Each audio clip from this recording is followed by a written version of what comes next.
Astaghfirullah. Bismillahirrahmanirrahim. Assalamualaikum warahmatullahi wabarakatuh.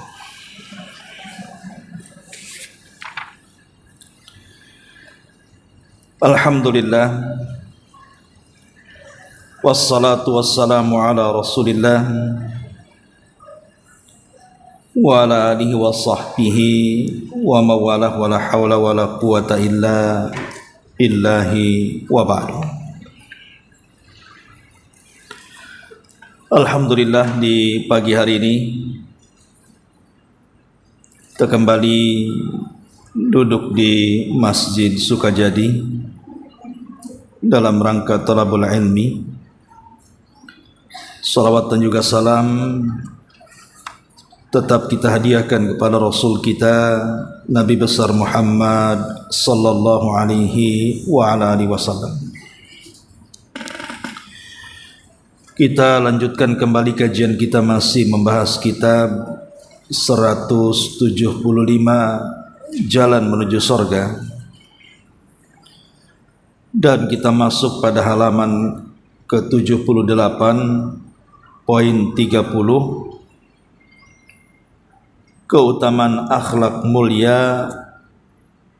Dan sesungguhnya akhlak mulia adalah salah satu sebab masuk surga. Kita baca hadis-hadisnya dulu. Nabi SAW bersabda, "Inna min khiyarikum ahasinukum akhlaqa." Sesungguhnya orang yang terbaik di antara kalian adalah orang-orang yang paling mulia akhlaknya.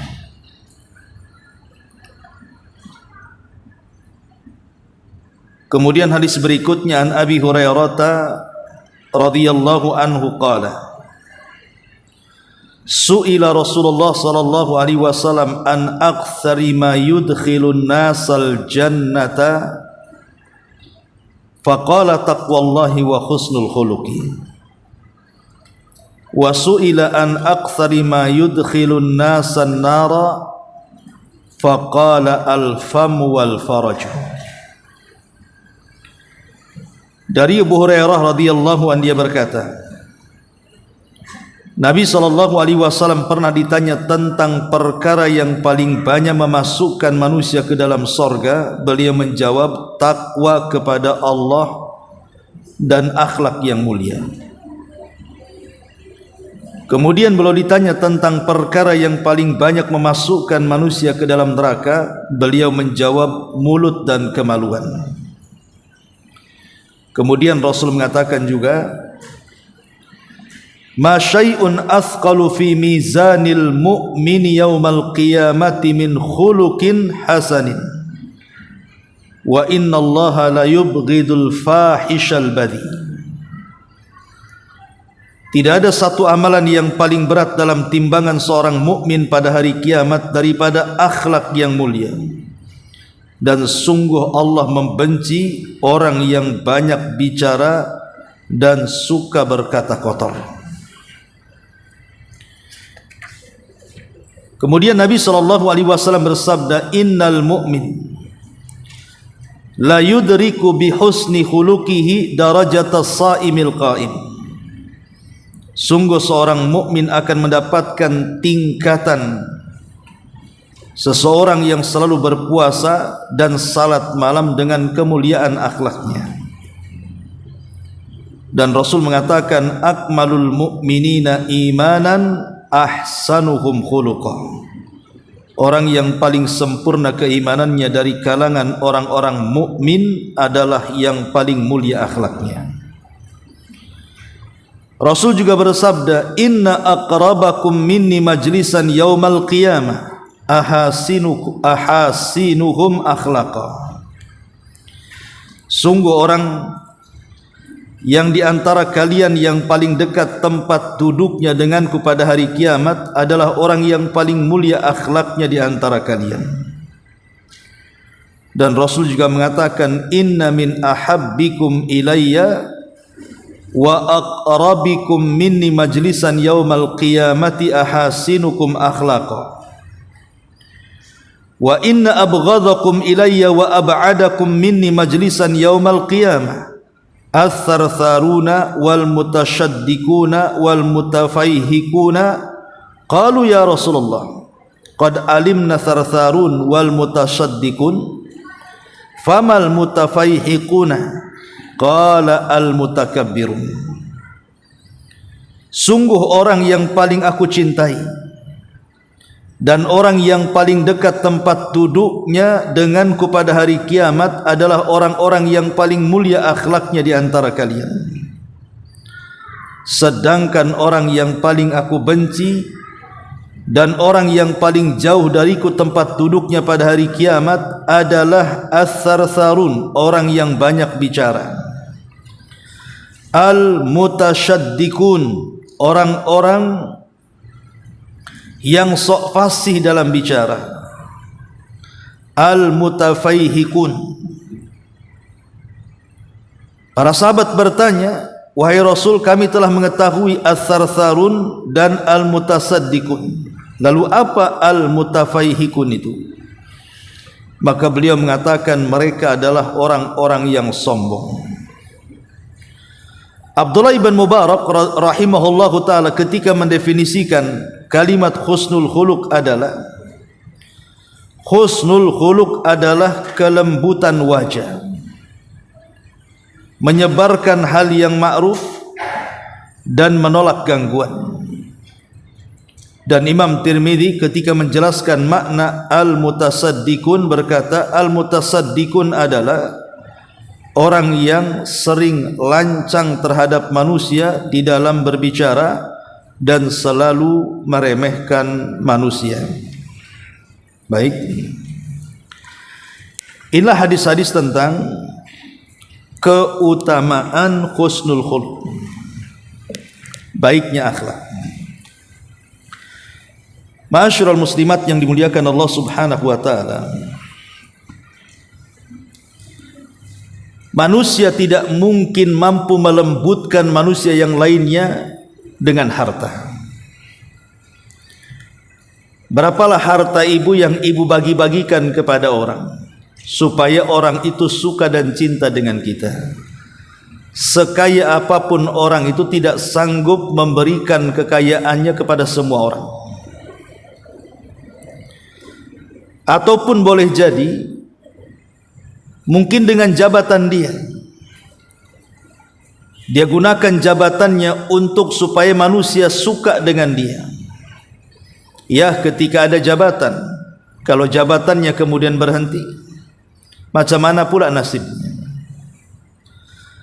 Atau dengan nasab yang baik, boleh jadi mungkin dia anak seorang tokoh agama, kemudian dia unggulkan nasabnya supaya orang cinta dengan dia, atau mengaku-ngaku keturunan Nabi SAW supaya cinta manusia kepadanya. Itu tidak bisa dilakukan. Ya, boleh jadi ada yang cinta dan ada yang tidak cinta. Maka satu-satunya kita melembutkan hati manusia supaya manusia suka dengan kita itu hanya dengan akhlak. Akhlak itu tanpa harus mengeluarkan biaya. Tidak harus kemudian menonjolkan pangkat dan jabatannya. Tidak perlu kemudian harus mengaku-ngaku keturunan fulan dan alan. Cukup kita ini berakhlak, insya Allah manusia suka. Tapi sebaliknya, walaupun dia kaya raya, kalau tidak punya akhlak, manusia pun tidak suka dengan dia. Walaupun dia punya pangkat jabatan, kalau tidak berakhlak, tidak akan suka manusia dengan dia. Hatta walaupun keturunan Nabi sekalipun, kalau tidak punya akhlak, pasti manusia benci dengan dia. Jadi satu-satunya perkara yang bisa melembutkan hati orang itu hanya akhlak saja. Istri melembutkan suami dengan akhlak, suami melembutkan istri dengan akhlak, anak melembutkan orang tua atau sebaliknya, itu semua dengan akhlak. Jadi akhlak itu sentral agama. Makanya kenapa rukun Islam yang 5 itu Kalau kita renungkan, itu semua melahirkan akhlak. Syahadat melahirkan akhlak, salat melahirkan akhlak, puasa melahirkan akhlak, haji melahirkan akhlak, zakat melahirkan akhlak. Contoh salat. Allah Subhanahu wa taala berfirman, "Innas salata tanha 'anil fahsya'i wal munkar." Sesungguhnya salat itu mencegah perbuatan keji dan kemungkaran. Keji itu maksiat yang disembunyikan, mungkar itu maksiat yang terang-terangan. Salat bisa mencegah keduanya. Artinya salat melahirkan akhlak. Kemudian puasa juga melahirkan akhlak. Kata Nabi SAW, kalau kita sedang berpuasa, tiba-tiba ada orang yang hendak mengajak bertengkar kepada kita. Apa kata Rasul? Fakulum ri'in inni saimun. Katakan kepada orang yang ngajak ribut itu, maaf saya sedang puasa. Akhirnya tak jadi ribut. Puasa melahirkan akhlak. Kemudian apalagi dari rukun Islam itu? Zakat. Allah Subhanahu wa taala berfirman, "Khudh min amwalihim shadaqatan tutahhiruhum bihi wa tutahhiruhum wa tuzakkihim bihi." Ambillah dari harta-harta zakat atau sedekah kalian dalam rangka membersihkan harta dan jiwa kalian. Akhlak. Ataupun haji, Nabi mengatakan, "Faman hajjal baita." Barang siapa yang haji ke Baitullah, walam yarfus walam yafsuk, dia pun tidak mengeluarkan kata-kata kotor ataupun tidak berbuat fasik, raja'a ka yaumin waladathu ummuhu, maka dia pulang ke rumahnya dari Mekah itu seperti bayi yang baru dilahirkan. Jadi haji yang berakhlak, tidak mengeluarkan kata-kata kotor ketika haji atau tidak berbuat fasik ketika haji, maka balasannya, dosanya akan diampuni sehingga pulang seperti bayi yang baru dilahirkan. Jadi semua itu bicara akhlak. Bahkan Al-Quran sendiri adalah akhlak. Makanya Ummul Mukminin Aisyah radhiyallahu anha pernah ditanya tentang akhlaknya Nabi SAW. Tidak mungkin Aisyah merinci 1, 2, 3, lama kan begitu. Makanya Aisyah radhiyallahu anha menyingkat dengan mengatakan, kana khuluquhul Quran. Akhlaknya Nabi itu Al-Quran. Selesai. Al-Quran itulah akhlaknya Nabi. Bahkan Nabi SAW sering diutus untuk menyempurnakan akhlak. Innama bu'ithu liutammima makarimal akhlak. Aku diutus untuk menyempurnakan akhlak manusia. Bahkan dengan akhlak itulah Nabi SAW dipuji oleh Allah, wa innaka la'ala khuluqin azim. Engkau wahai Muhammad di atas akhlak yang paling tinggi. Jadi akhlak ini penting sekali dalam kehidupan kita. Karena belum tentu orang yang kuat agamanya dia kuat akhlaknya. Ada satu sisi orang itu kuat agamanya, boleh jadi solatnya bukan yang wajib, sunnahnya dia kuat, qiyamul lailnya, tahajudnya luar biasa. Boleh jadi puasa sunnahnya bukan hanya Senin Kamis Ayyamul Bid, Daudnya pun dia bisa melakukannya. Atau mungkin zikirnya, baca Qur'annya, atau sedekahnya, tapi belum tentu akhlaknya kuat. Contoh sebuah hadis di zaman Nabi SAW, dari hadis Abi Hurairah radhiyallahu an, ada orang yang datang menemui Nabi SAW bertanya soal sosok wanita yang kalau malam tidak pernah meninggalkan salat malam, yang kalau siang tidak pernah meninggalkan puasa sunnah, dan dia sudah suka bersedekah, suka berbuat baik. Artinya ini kan wanita sempurna. Bagaimana tidak sempurna secara ibadah? Dia malamnya habiskan untuk tahajud, siangnya dihabiskan untuk puasa, hartanya dihabiskan untuk sedekah, kehidupannya hanya untuk kebaikan, kebajikan, dan apapun amal soleh dia berusaha untuk melakukannya. Gimana tidak sempurna? Tapi rupanya kesempurnaan ibadah tidak menjadikan sempurna akhlaknya. Karena sahabat ini mengatakan, ya Rasulullah, walakin tu'dhi jiranaha bilisaniha. Wahai Rasul, tapi wanita ini ada kurangnya, ada kurang-kurangnya. Apa kata Rasul kurangnya? Maka laki-laki ini mengatakan dia suka menyakiti tetangganya dengan lisannya. Artinya orang yang tahajud belum tentu bisa menjaga lisan. Orang yang puasa belum tentu bisa menjaga lisan. Orang yang suka ngaji dan sedekah belum tentu bisa menjaga lisan. Karena di zaman Rasul ada orang seperti ini. Tapi wanita ini suka menyakiti tetangganya dengan lisannya, wahai Rasul. Maka Rasul mengatakan apa? La khaira fiha, wanita itu hilang kebaikannya. Bal hiya min ahlin nar, pantaslah wanita itu masuk neraka, kata Nabi. Jadi akhlak ini ada dua macam, Bu. Ada yang memang sifatnya difitrahkan Allah kepada kita, tapi ada juga yang sifatnya kita pelajari. Kita harus membiasakan dengan akhlak itu. Sebagaimana ibadah juga harus membiasakan supaya kita terbiasa dengan ibadah itu, maka akhlak juga sama. Pamannya ibu jarang sholat malam, mulailah kemudian melatih diri untuk sholat malam, mungkin seminggu 2 kali, tambahnya minggu depan 3 kali, akhirnya lama-lama setiap malam. Dari 2 rakaat nambah 4 rakaat, nambah 8 rakaat, akhirnya jadi 11 rakaat. Lah akhlak juga sama. Pamannya orang ingin menjaga lisannya, berusaha untuk mengeluarkan kata-kata yang santun, maka dibiasakan, nanti lama-lama santun sendiri itu. Jadi ada akhlak itu harus dipelajari. Lah dua-duanya itu penopang Islam. Makanya ketika Nabi SAW mengatakan kalau kita punya anak gadis, kemudian datang melamar anak gadis kita ini, kata Rasul, idza ja'akum man tardawna dinahu wa khuluquhu. Kalau ada anak muda datang melamar anak gadis kita, kok punya 2 kriteria, baik agama dan akhlaknya, kata Rasul, nikahkan. Kalau tidak, hancur anak kita.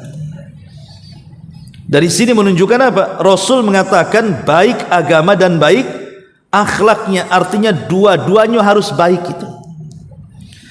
Karena manusia itu satu sisi ada yang baik akhlak, tidak baik agama.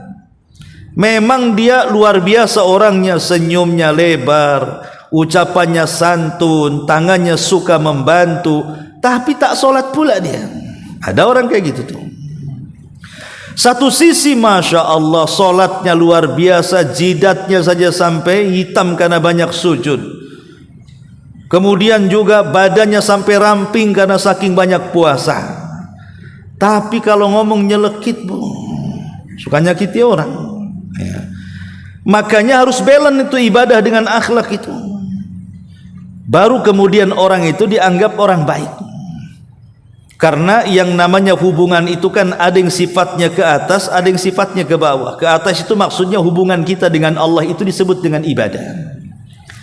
Lah ada hubungan ke bawah sesama manusia, itulah yang disebut dengan akhlak. Makanya ada istilah hablum minallah dan hablum minan nas. Ada hubungan kita dengan Allah, itulah dengan cara ibadah, salat, puasa, zakat, haji dan begitu seterusnya. Lah hubungan manusia itu hanya bisa dilakukan dengan akhlak. Ma'asyiral muslimat yang dimuliakan Allah Subhanahu wa taala. Saya sedikit menyebutkan beberapa perkataan para ulama tentang apa itu akhlak. Pertama, perkataan Imam Sya'bi rahimahullahu ta'ala yang dinukilkan oleh Imam Ibn Rajab dalam kitabnya Jami' al-Ulum wal Hikam. Kata Imam Sya'bi ketika menyebutkan apa sih akhlak baik itu, beliau mengatakan, qala husnul khuluqi al-badhalatu wal-atiyatu wal-basharatul hasan wa kana Sya'biyu kadzalik. Jadi Imam Sya'bi rahimahullah ta'ala mengatakan akhlak baik itu ada di 3 perkara. Pertama, al-badhalatu, berusaha untuk sekuat tenaga kita ini membantu orang. Kalau kita punya ilmu, ya kita ajarkan ilmunya. Kalau kita punya harta, ya bantu dengan harta kita. Kalau kita punya tenaga, ya dengan tenaga kita. Kalau kita punya waktu, ya dengan waktu kita. Kalau kita punya pikiran, ya dengan pikiran kita. Itu disebut badlu. Kemudian juga wal atiyatu. Atiyah itu karam, dermawan. Wal basyaratul hasan, dan pasang wajah yang baik dengan senyumannya, dengan kata-katanya. Karena terkadang ada orang itu memberi tapi dengan memasang wajah yang tidak baik, itu sudah enggak enak juga. Makanya kenapa ada ayat Al-Quran mengatakan qaulun ma'ruf khairun min sadaqatin yatba'uha adha. Ucapan yang santun itu jauh lebih baik dibandingkan sedekah tapi nyakiti orang yang dikasih. Pamannya ada orang bawa proposal tuh, jalan-jalan ke perumahan. Ibu ada di ruang tamu, takut langsung gordennya ditutup. Nampaklah sama orang yang bawa proposal itu. Itu kan nyakiti, Bu. Apain emang saya ini penjahat kan gitu ya. Kalau nggak ngasih nggak usah nyakiti orang. Atau kayak interogasi, kamu dari mana? Dari Indonesia. Mana tanda tangannya? Mana cap lurahnya, camatnya, semua diinterogasi kayak polisi, Bu. Kepo, kayak polisi. Ya. Kalau nggak ngasih nggak usah, Bu. Bilang saja maaf, belum ada uang. Itu bohong lah, pasti ada tuh. Maaf belum bisa ngasih. Ya semoga lain kali. Mudah-mudahan Allah luaskan rezekimu. Kan enak bukan gitu? Ya. Kalau umpamanya nggak ngasih, udah saya kasih, tapi sampai kiamat jangan datang lagi ya kamu. Nah, ini kan nyakiti orang, Bu. Jadi itu nggak akhlak namanya. Ini perkataan Imam Syafi'i. Kemudian juga perkataan Imam Ibnul Mubarak. Beliau mengatakan akhlak yang baik itu adalah bastul wajhi wa badlul ma'ruf wa kaful adha. Beliau juga Imam Ibnu Mubarak membagi akhlak yang baik itu 3. Pertama, bastul wajhi, memasang wajah yang berseri, artinya penuh dengan senyuman, penuh dengan kata-kata santun. Sama juga dengan perkataan Syafi'i tadi. Karena biasanya kalau orang ketemu senyum, itu udah senang kita nengoknya. Tapi kalau ketemu orang sudah tidak senyum, kita ada curiga, ngapain dia? Jangan-jangan pinjam utang pulangan. Atau terbalik juga, senyum juga bisa pinjam uang tuh. Tapi maksudnya kalau orang terbiasa senyum itu memang menunjukkan dia berakhlak itu. Kemudian juga kata Imam Ibnu Mubarak, badlul ma'ruf, mencurahkan setiap kebaikan untuk orang lain. Kira-kira apa yang saya bisa bantu? Saya ada motor, bilang saja kalau umpamanya mau kemana-mana, ambil sajalah motor saya, pakai saja. Saya ini ada ya uang sedikit banyak lah, nanti saya bantu. Pokoknya apapun kebaikan orang dia bantu. Kemudian kaful adha, dia tidak suka menyakiti orang. Mau menggibah tak jadi, mau menjelek-jelekan tak jadi, mau menyakiti orang tak jadi. Lah itu namanya kaful adha. Lah ini kata Imam Ibnul Mubarak, itulah disebut akhlak yang baik. Kemudian Imam Ahmad ibn Hanbal rahimahullahu taala juga mengatakan, husnul khuluqi alla taghdab wala tahqid. Jadi baik akhlak itu ketika engkau tidak marah dan ketika engkau tidak benci. Imam Ahmad mengatakan di antara husnul khuluq adalah ketika kita bisa menjaga emosi, jangan marah. Karena biasanya dari marah ini akan muncul akhlak-akhlak buruk yang lainnya. Awalnya hanya marah saja, tapi dari kemarahan ini keluarlah kata-kata kotor. Semua binatang keluar. Dari marah ini masang muka kayak setan. Itu udah merah, mata mau keluar gitu ya, urat udah kencang, itu nakutin orang. Kemudian juga wala tahqid kata Imam Ahmad. Jangan dengki, maksudnya jangan iri, jangan hasad. Itu juga bagian daripada akhlak. Ini menurut Imam Ahmad ibn Hanbal rahimahullah ta'ala. Kemudian juga sebagian ulama yang lain seperti Ishaq ibn Rahawayh mengatakan, husnul khuluq adalah kadmul ghaidhi lillah, menyembunyikan amarah. Kita lagi emosi dengan orang, tapi kita berusaha memasang muka datar seolah-olah nggak ada masalah. Padahal sebenarnya memuntah itu omongannya, tapi dia emosinya dia jaga. Jangan sampai nampak kalau dia sedang emosi. Itu akhlak, kata Ishaq ibn Rahawayh.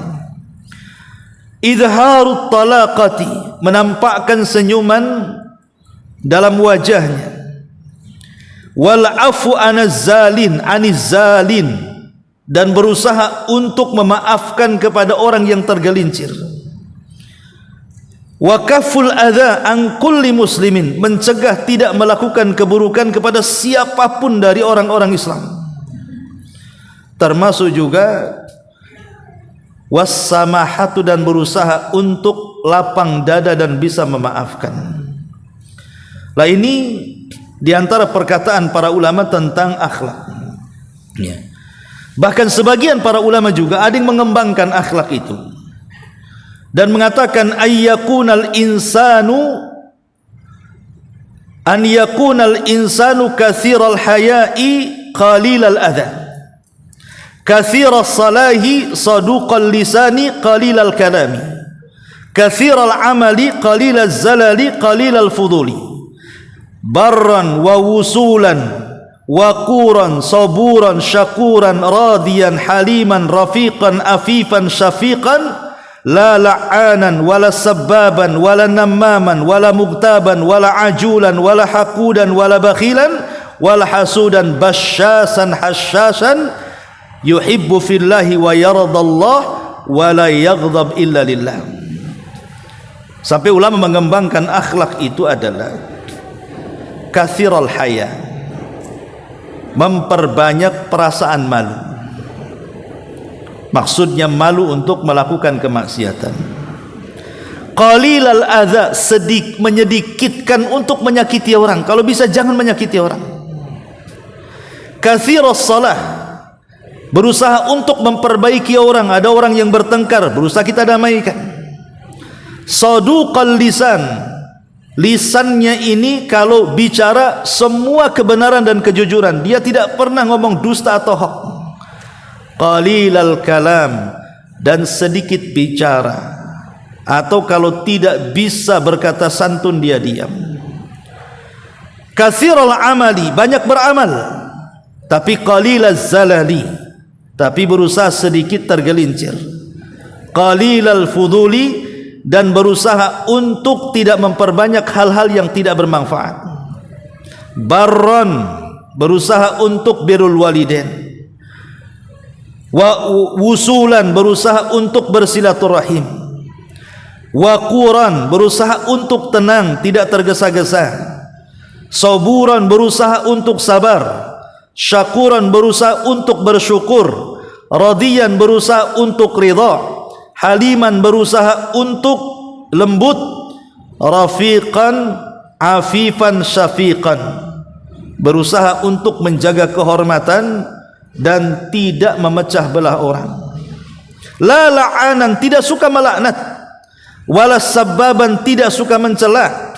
Wala namaman, tidak suka mengadu domba. Wala mughtaban, tidak suka menggibah. Wala ajulan, tidak tergesa-gesa. Wala haqudan, tidak juga dengki. Wala bakhilan, tidak bakhil. Wala hasudan, tidak hasad. Basyasan hassasan, memasang muka yang sangat cerah dan penuh dengan senyuman. Yuhibbu fillah, mencintai karena Allah. Wa yardha fillah, ridha karena Allah. Wa la yaghdab illa lillah, dan tidak marah kecuali karena Allah subhanahu wa ta'ala. Lihat, inilah akhlak ini. Jadi kalau kita bisa melakukan semua yang dikatakan para ulama ini, maka kita menjadi orang yang berakhlak. Baik, kita akan bentangkan sedikit. Ada 20 akhlak yang harus diprioritaskan dalam kehidupan kita itu. Apa saja 20 akhlak ini? Kalau kita amalkan, maka kita sudah menjadi orang yang paling berakhlak. Pertama, as-sidqu, Pertama, as-sidqu. As-sidqu itu artinya kejujuran. Lah, kejujuran ini ada beberapa macamnya. Pertama, as-sidqu ma Allah, jujur kepada Allah Subhanahu wa ta'ala. Dengan cara apa? Dengan cara ikhlas dalam beribadah. Sebab kalau ibadah kita bukan karena Allah, berarti ibu tak jujur dengan Allah tuh. Pamannya ibu solatnya bukan karena Allah, tapi karena ada teman yang di sampingnya, akhirnya yang tadinya niatnya wadduha jadi lam yakuni, agak panjang. Nah, ini kan bukan karena Allah, berarti tak jujur dengan Allah tuh. Pamannya ibu lagi membaca Quran, tadinya sih mau selesai, selembar lagi selesai, tapi karena ada orang ditambah 1 juz, mungkin lama lagi duduknya, itu sudah tidak jujur sama Allah namanya, karena niatnya bukan lillah tapi li ghairillah. Ini yang pertama. Kemudian yang kedua, as-sidqu ma'an nas, jujur kepada manusia dengan cara apa? Tidak berdusta. Fala yakdzib al-muslim fi hadithihi ma'al akharin, tidak suka berdusta dalam bicaranya itu bersama manusia, dia berusaha untuk jujur. Kemudian juga as-sidqu ma'an nafsi, jujur kepada diri sendiri. Dengan cara apa? Dengan cara mengakui kekurangannya. Karena ada orang bodoh sok pintar, Bu, dia tahu dirinya bodoh, tapi sok pintar kepada orang ini. Itu tidak jujur pada diri sendiri namanya. Dia tidak punya skill dalam masalah itu, ngaku-ngaku pula bisa. Kamu bisa bengkel? Bisa, padahal tak bisa. Dikasih motor pusing dia, makin rusaklah motor itu. Lah, itu tidak jujur pada diri sendiri namanya. Termasuk juga as-sidqu fil hadis, jujur ketika bicara, dan sidqu fil muamalah, jujur ketika bermuamalah, tidak mengurang-urang takaran, tidak mengurang-urang timbangan, tidak mengurang-urang meteran, tidak curang dalam dagang, dan begitu seterusnya. Ini yang pertama. Karena akhlak jujur ini akan mengantarkan kepada kebaikan, dan kebaikan itu pasti mengantarkan ke surga. Yang kedua, al-amanah. Akhlak yang kedua adalah amanah. Amanah juga ada macamnya. Pertama, ada amanah dalam beribadah. Contoh solat itu kan ada waktu-waktunya. Maka dalam bentuk amanah kita kepada solatlah tepat waktu. Kemudian dalam solat itu kan ada gerakan-gerakannya. Maka dalam bentuk amanah dalam solat itu, perhatikan gerakan tuh. Jangan asal-asalan. Di situ ada tumakninah. Kalau belum lurus ruku, jangan pula langsung i'tidal. Kalau belum lurus i'tidal, jangan pula langsung sujud. Ya. Dalam solat juga ada bacaan, maka amanahlah dalam bacaan itu. Jangan tergesa-gesa. Ya. Jadi dalam ibadah juga ada amanahnya. Puasa juga sama. Ya, mulai daripada fajar shadiq menyingsing sampai terbenam, itulah yang harus diperhatikan. Jangan pula duhur buka kan begitu, berarti tak amanah tuh. Ya. Ini namanya amanah dalam ibadah. Yang kedua, amanah di dalam menjaga anggota badan. Anggota badan kita ini bukan milik kita, Bu. Dari atas kepala sampai kaki ini milik Allah. Jangan pernah menyakiti anggota badan kita tanpa sebab. Pamannya orang memotong jarinya, tidak boleh. Jari itu bukan milik kita, milik Allah. Ngapain dipotong? Kecuali karena ada sebab, mungkin amputasi karena penyakit gula, lain lagi ceritanya. Ya. Tapi ujung-ujung menyakiti diri sendiri tidak boleh. Makanya bunuh diri itu tidak boleh, karena badan dan ruh kita bukan milik kita, milik Allah Subhanahu wa ta'ala. Maka itu dalam bentuk amanah anggota badan. Jaga kesehatan, nah, itu dalam bentuk amanah kan begitu. Jaga penampilan, dan begitu seterusnya. Termasuk jangan mentato, itu kan tidak amanah, Bu. Badan kita milik Allah, ditato-tato pula kan gitu. Ini yang kedua. Yang ketiga, hifdzul wada'i, amanah juga bisa dalam bentuk menjaga titipan. Lihat Nabi SAW, baik sebelum diangkat menjadi Nabi atau setelah diangkat menjadi Nabi dan Rasul, itu rumah Nabi SAW itu jadi tempat titipan. Boleh dikata mungkin dialah yang pertama membuka bank syariat dalam Islam tuh. Rumahnya Khadijah tuh. Karena kan di zaman itu belum ada bank. Jadi orang-orang kafir Quraisy itu kalau melakukan berniaga gitu ya ke Syam ataupun ke Yaman, tidak mungkin mereka menggondol uang. Nanti dicuri orang, dirampok orang. Pamannya mau meninggalkan rumah, kemudian uangnya taruh di bawah bantal, sementara rumahnya kosong, dianya sedang berniaga ke Syam, bisa saja dicuri orang.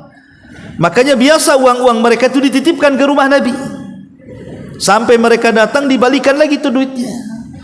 Itulah Nabi SAW menjaga amanah dari titipan. Kemudian juga amanah dalam pekerjaan. Jangan sampai mencuri-curi waktu, sebab 1 jam saja dalam pekerjaan itu, kalau kita umpamanya sengaja tidur, sengaja beristirahat pada waktu yang belum beristirahat, maka gaji 1 jam itu haram.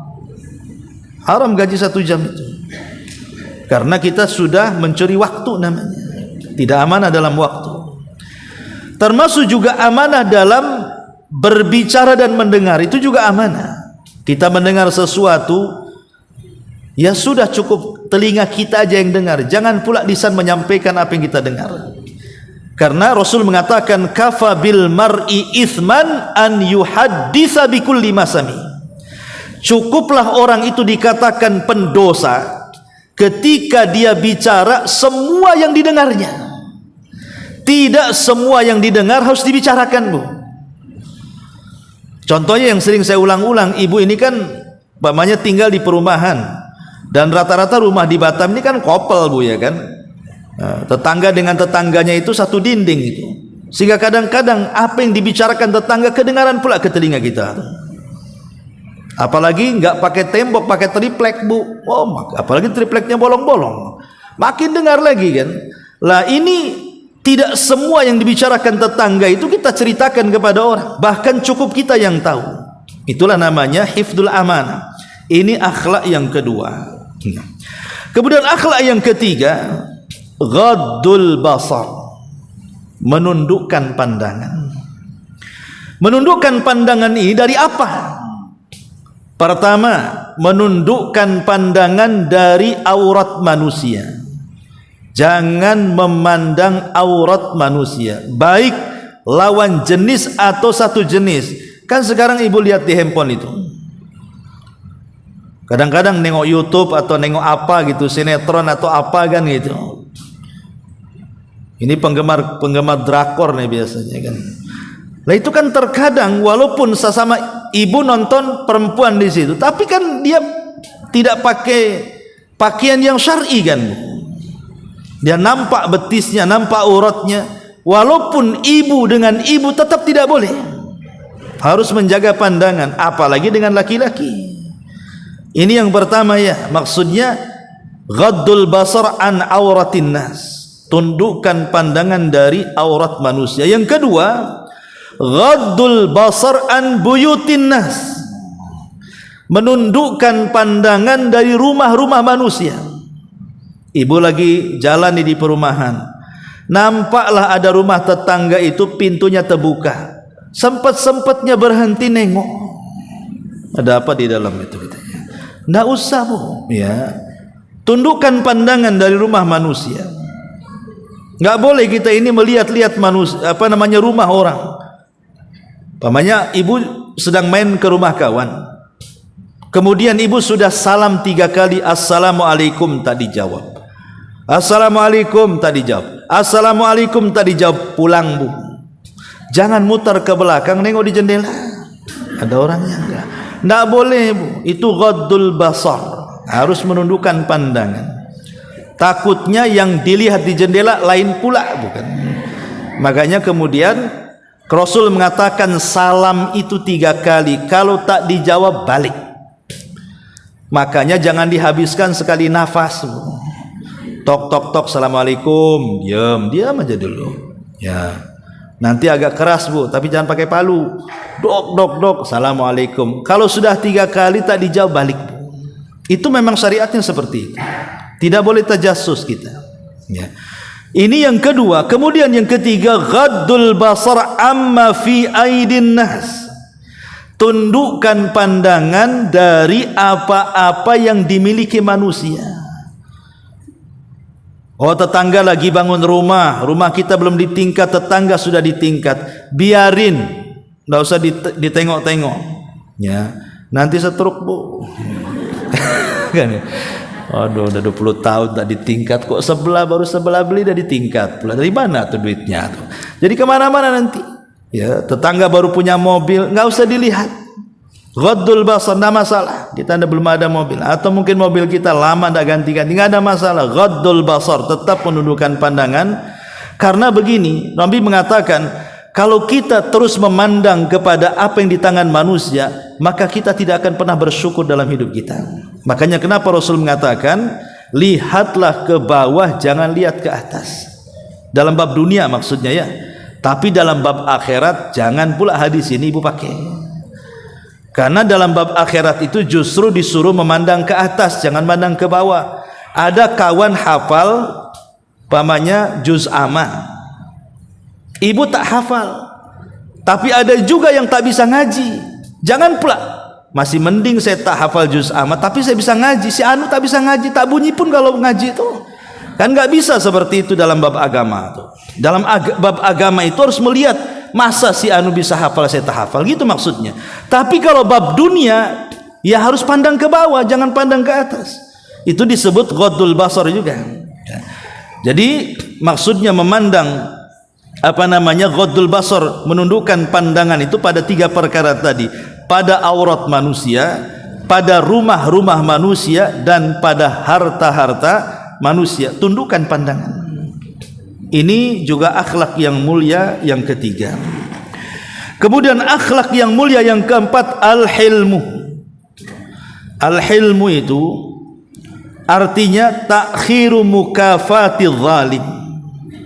Dia meredam untuk tidak mudah balas dendam. Sebenarnya dia ada kesempatan untuk balas dendam itu, tapi dia tahan. Bisa saya waktu itu saya marah bisa depan dia, tapi saya berusaha untuk halus dalam bicara, tidak mau menampakkan saya sedang balas dendam. Itu namanya al-hilm. Memang berat, karena Nabi SAW mengatakan, laisa syadidu bisur'ah, innamas syadidul ladzi yamliku nafsahu indal ghadab. Orang yang kuat itu bukan ahli gulat, kata Rasul, tapi orang yang kuat itu orang yang bisa menahan nafsunya saat emosi. Itu disebut al-hilmu namanya. Hilmu itu tidak serta-merta mengeluarkan sesuatu dalam unek-unek kita untuk membalas kezaliman orang, tapi berusaha untuk dipendam. Ya. Karena bagaimanapun at-ta'anni minasyaitan, at-ta'anni minallah, al-ajalatu minasyaitan. Kata Rasul, at-ta'anni, ta'anni itu maksudnya tidak tergesa-gesa, itu dari Allah. Dan tergesa-gesa itu dari setan. Terkadang ketika kita hendak balas dendam nih, ada si anu dengar menjelek-jelekan kita gara-gara menggibah kita. Kemudian dalam hati kita, awas saja kalau ketemu, nanti saya akan marah-marah sama dia. Betul-betul ketemu, akhirnya ibu muntahkan di situ. Ya. Terkadang Bu, tergesa-gesa seperti ini itu akan membuat penyesalan tuh. Bisa saja akhirnya bertengkar, yang tadinya hanya menegur jadi bermusuhan tuh jadinya kan. Lah itu akibat sifat tidak ada hilmu tadi. Maka ini juga yang keempat, al-hilmu adalah akhlak yang tinggi juga dalam Islam. Kemudian yang kelima, as-samaha. As-samahatu. As-samahatu artinya memudahkan segala urusan untuk manusia. Pokoknya macam mana ibu mudahkan. Bahasa singkatnya, sederhanakan masalah. Jangan pula menyulitkan masalah. Kan ada masalah-masalah yang bisa disederhanakan. Kenapa kalau kita bisa sederhana, kenapa pula dipersulit? Lah, menyederhanakan masalah itu disebut samahan. Makanya Nabi SAW mengatakan, rahimallahu rajulan samhan idza ba'a wa samhan idza ishtara wa samhan idza qada wa samhan idza iqtada. Semoga Allah merahmati orang yang mudah saat menjadi penjual, yang mudah saat menjadi pembeli, yang mudah saat memberi hutang, yang mudah saat membayar hutang, kata Rasul. Yang sering contohkan pamannya ibu jadi pembeli ini, ibu jadi penjual, anggap saja ibu jual buah-buahan. Ada yang beli 1 kilo, beli 1 kilo lah, ya beli apa? Duku, kasih duku. Orang ketika meleng tuh bu, ibu tambah sedikit, 1 kilo lebih, setengah on gitu kan. Orang itu kan tak tahu tuh. Itu namanya mudah dalam menjual. Ini enggak, sudah tidak ditambah, diganjel pula timbangannya. Nah, itu kan mempersulit orang, ya. Ataupun umpamanya sebagai penjual juga sama. Umpamanya ibu membeli sesuatu, tiba-tiba kok ada kembalinya tak banyak.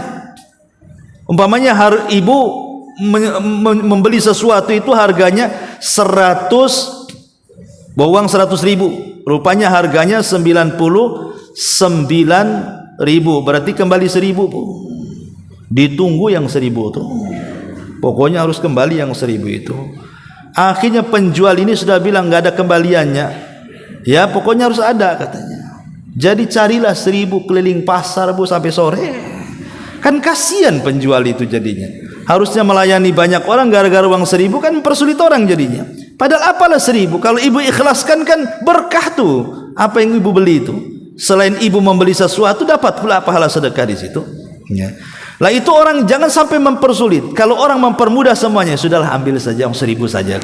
Lah itu disebut samahah namanya, memudah-mudahkan orang. Itu akhlak yang paling tinggi. Ya. Kemudian juga di antara akhlak yang lainnya adalah asy-syaja'ah, keberanian.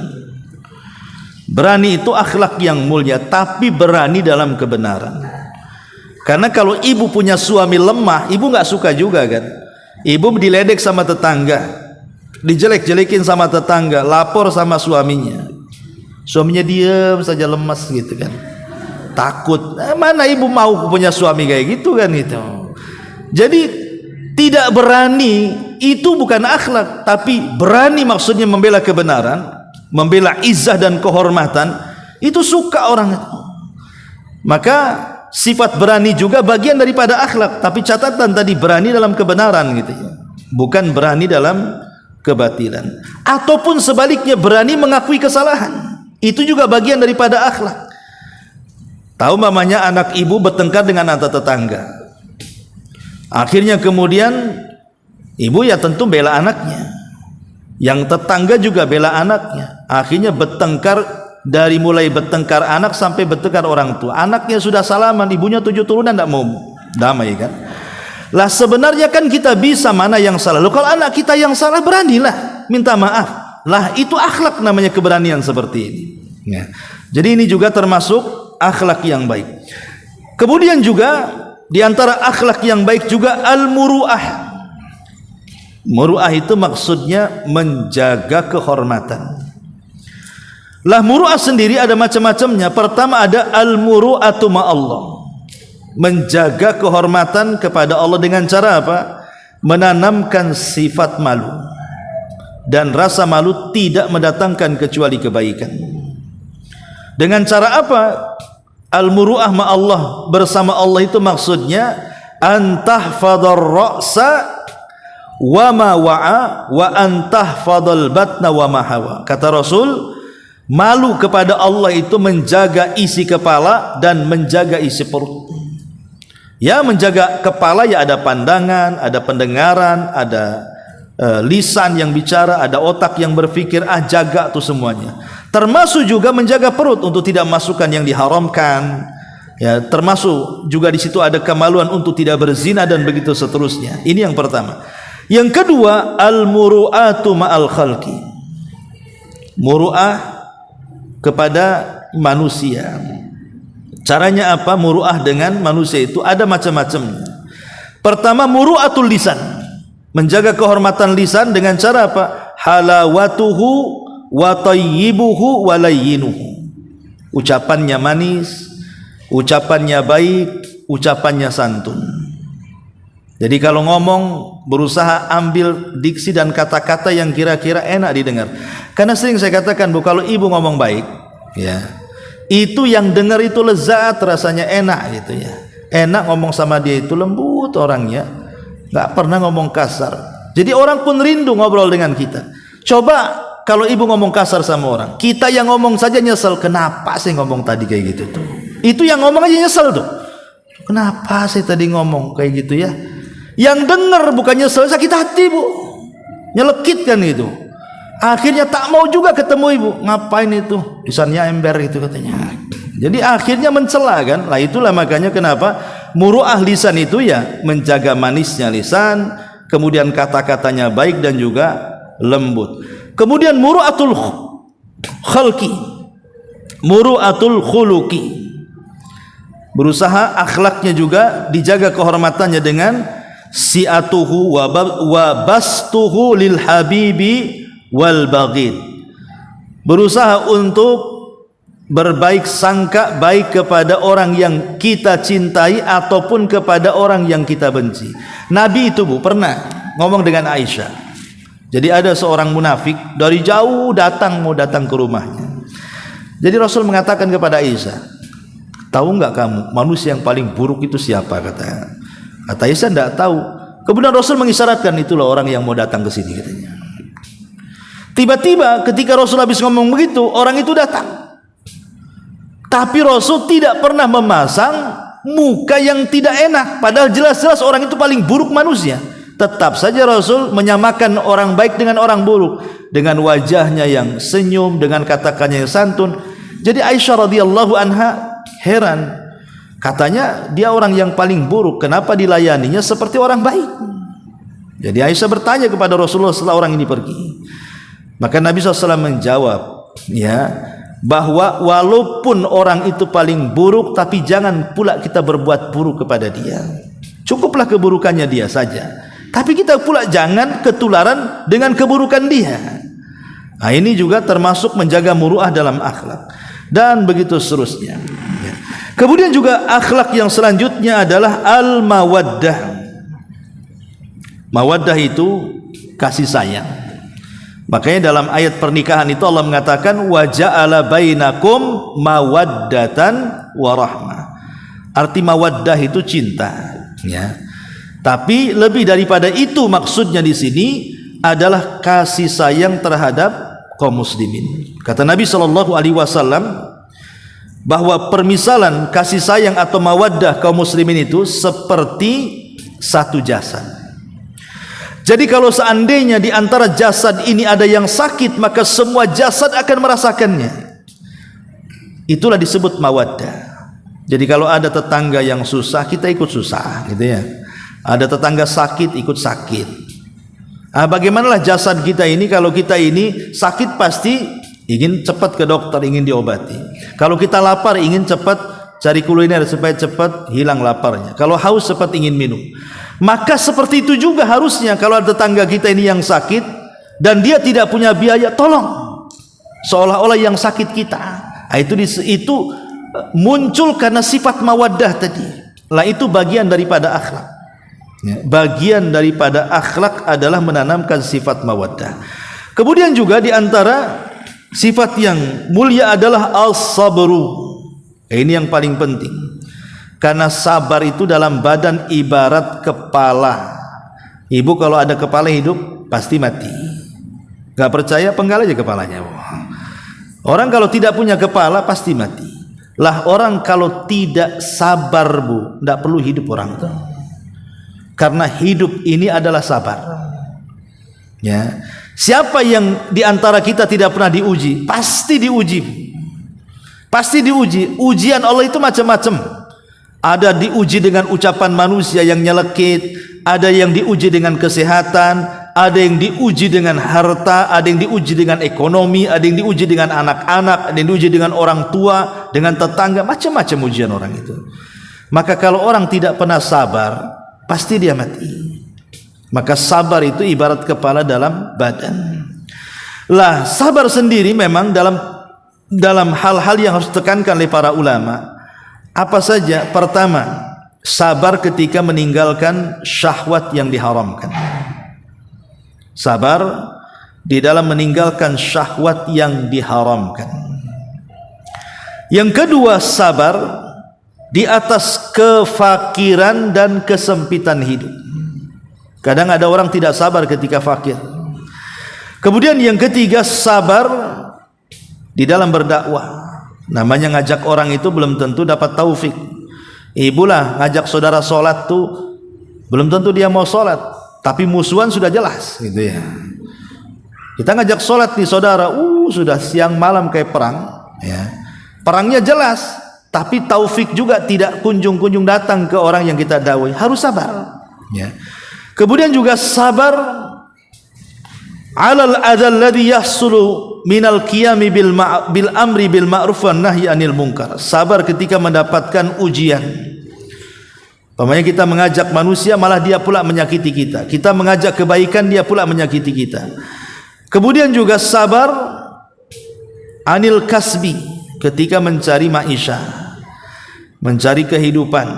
Sabar alal mardha ketika sakit, karena biasanya orang sakit apalagi mendekati ajal, biasanya disitulah setan akan dekat dengan kita lebih banyak dibandingkan malaikat. Makanya harus sabar. Termasuk juga sabar terhadap su'il khuluq, buruknya akhlak manusia, karena tidak semua manusia itu akhlaknya baik, terkadang dia buruk. Harus sabar juga di situ.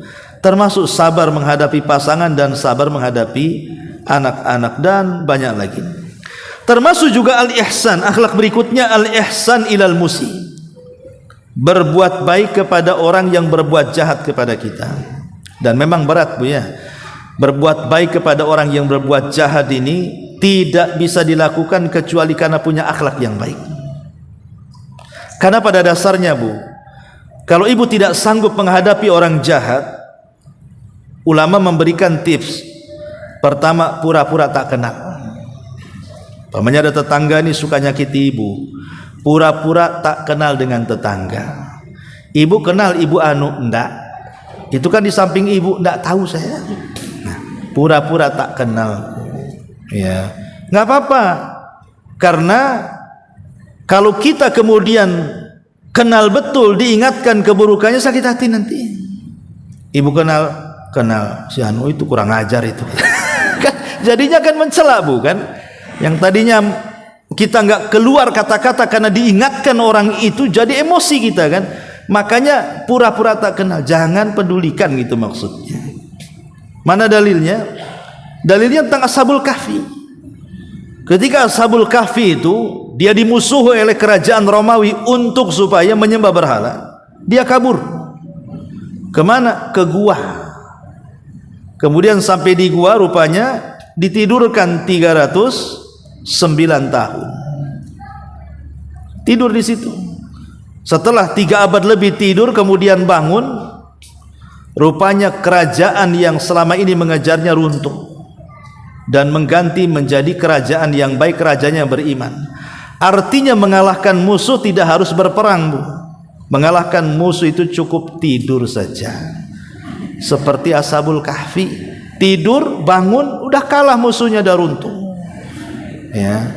Jadi ibu kalau disakiti tetangga tidur saja. Tidur, nggak bisa tidur Ustaz. Makan CTM. Tidur insyaallah. Maksudnya jangan pedulikan, gitu loh. Jangan dipedulikan, nggak usah dipedulikan. Itu salah satu trik kita ini supaya jangan sampai berbuat jahat kepada orang yang berbuat jahat dan berusaha berbuat baik kepada orang yang berbuat jahat. Ya caranya tadi, jangan pedulikan, pura-pura tak kenal. Ya. Kalau ibu tidak tahan, pindah rumahlah dari situ. Celakanya tetangga pindah rumah juga, balik lagi ke rumah yang sama.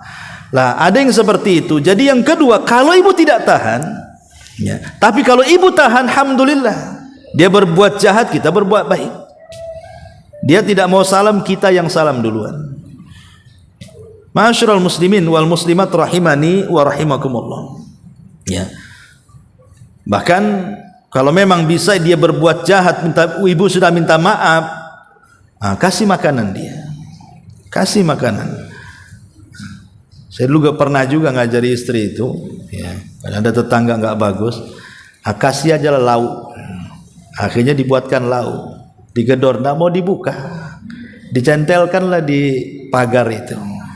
Tahu hilang, tahu siapa yang ngambil?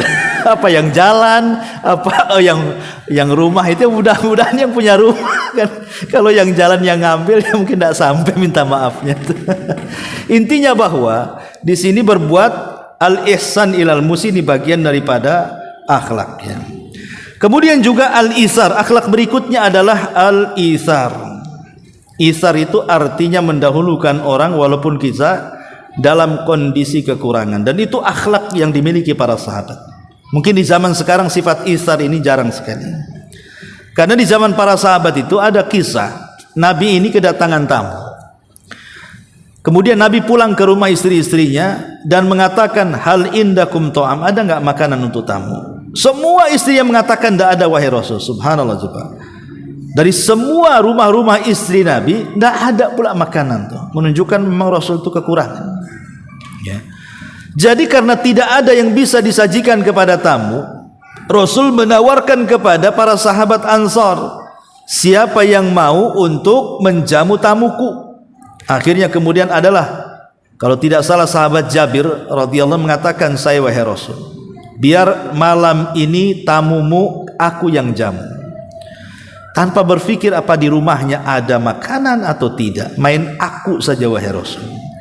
Akhirnya dia pulang dan mengatakan kepada istrinya, aku sudah dapat amanah untuk menjamu tamu Rasul nanti malam, ada nggak makanan? Istrinya kagetlah dan mengatakan, mana ada makanan, tidak ada kecuali hanya satu roti, ini pun untuk kami dan anak-anakmu. Kata Jabir, sudah gini saja, roti itu simpan sampai nanti malam, dan sekarang buatlah anak-anakmu sibuk, kasih main sana sini sampai dia lupa, sampai dia tidur katanya, biar dia lupa makan. Nanti malam kalau tamu datang, pura-puralah kau benerin obor itu, lentera itu, kemudian matikan, anggaplah rusak gitu ya. Karena kan di antara adab tamu itu Bu, di zaman para sahabat ini juga adab tamu kita. Kalau kita ngasih makan, kita temeni, jangan ditinggal, makanlah saya ke pasar dulu ya, nggak begitu, ditemeni ya. Masalahnya menemani tamu ini kan masalahnya makanannya cuma satu ya, tentu juga nggak enak tamunya juga kan begitu. Makanya Jabir mengatakan, nanti kalau tamunya datang kau pura-pura tuh benerin lampu, anggap saja lampunya rusak, kau padamkan, jadi makan gelap-gelap gitu maksudnya.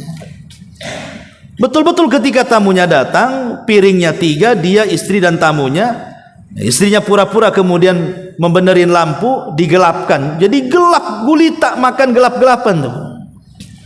Jadi si Jabir ini pura-pura ngetuk-ngetuk piring ya, biar nampak dia makan, padahal dia pura-pura makan. Nah tamunya sudah makan, baru kemudian obornya dinyalakan, jadi seolah-olah sudah makan semua Bu ya. Lah tentu cerita ini tidak mungkinlah Jabir bercerita bahwa saya begini-begini, kan riya Bu. Lalu kenapa kisah ini sampai kepada kita?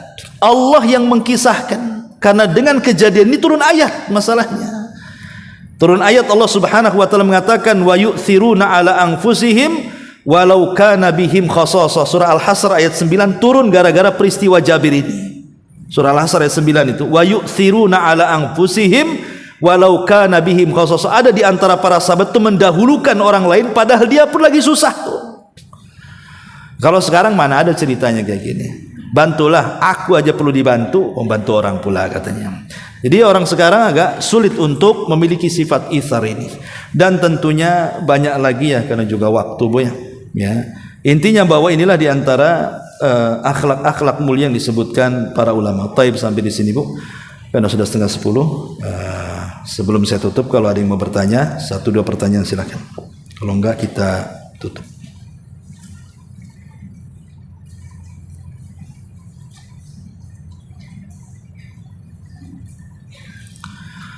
Gak ada, alhamdulillah. Kita tutup. Subhanakallah bihamdika, asyhadu an la ilaha illa anta astaghfiruka wa atubu ilaik. Allahu taala alam. Assalamualaikum warahmatullahi wabarakatuh.